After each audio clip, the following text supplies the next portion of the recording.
All right, well, you started to touch on this next topic a little bit in segments before. We've seen some very big shifts in the nation, and right here in central Illinois, we've gone from agriculture to manufacturing. Manufacturing now kind of getting more into healthcare. We've gone from big business to small business, back and forth.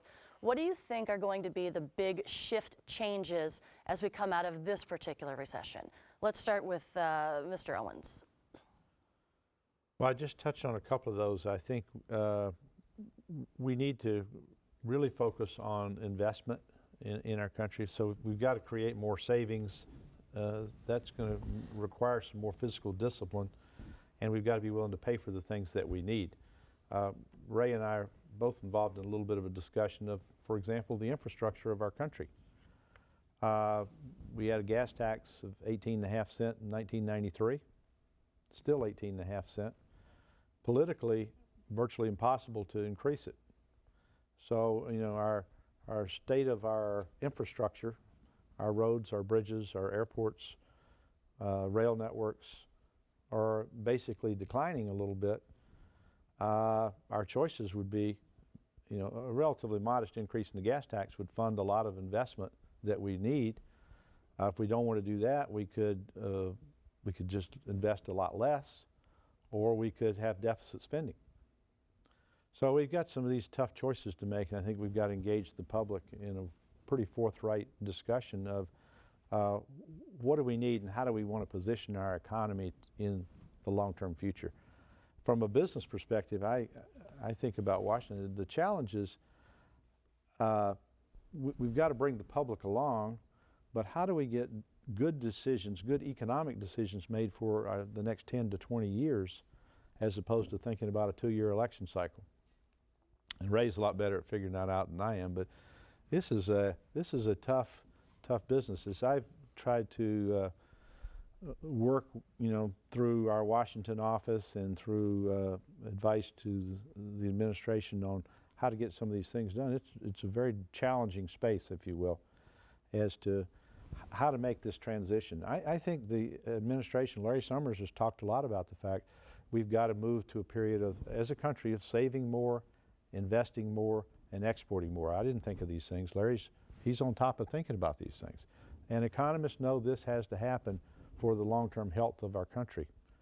It's a pretty big transition. You know, jokingly, I said to a group of reporters once that I'd rather be President Hu politically in some respects. In China, I mean, his challenge is to convince his public that they've got to relax and spend a little more money, because they're saving about 40% of their income, and they're totally focused on investing to the point they're over-investing, and they're totally focused on exports.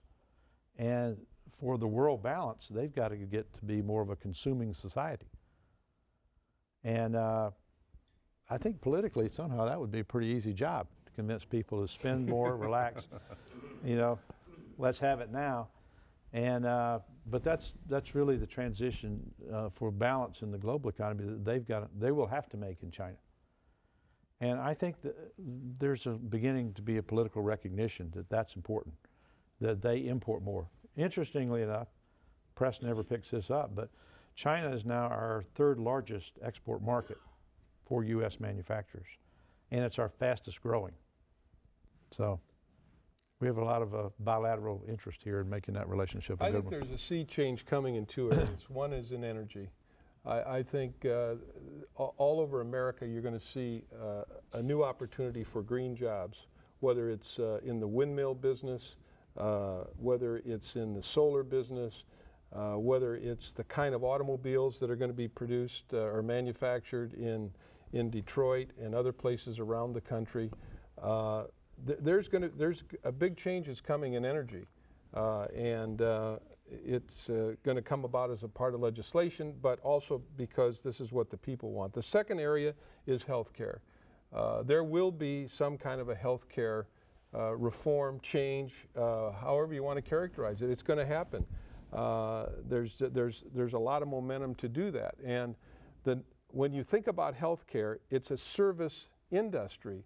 All of healthcare is provided by people. Almost all of it's provided by people, and so it's a very people-intense industry. And the way it's delivered, there are changes coming. And the way it's paid for, there are changes coming. And so as our economy moves out and as people really look over the next 5 or 10 years, to me, those are the areas that people really need to look at, is the new frontiers in energy production in America and in how healthcare is delivered. Because there really are big changes coming. Yeah, maybe not to overemphasize this, but you know, a lot of folks have said what Saudi Arabia is to oil, our biomass in the Midwest, agricultural systems, is to the new renewables. Right. Everything, we've been through the ethanol side, and now we're headed into the biodiesel side.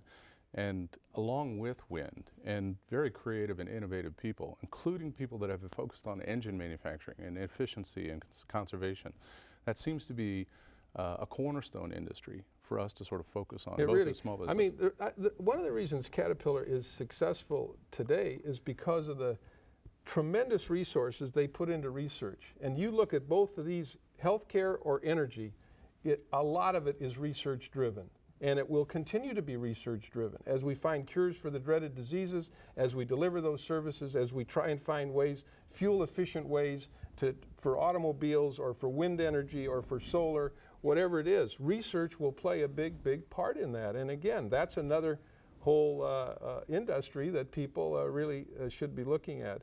I know we're going to wrap up here pretty quickly. I want to say one thing, and I also believe that the reason that our economy will improve and we'll be out of the recession and we'll be in better shape a year from now is because we're America.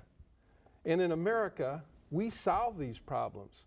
You know, we talked about the resiliency and the determination of people here in Central Illinois. That's true all over America.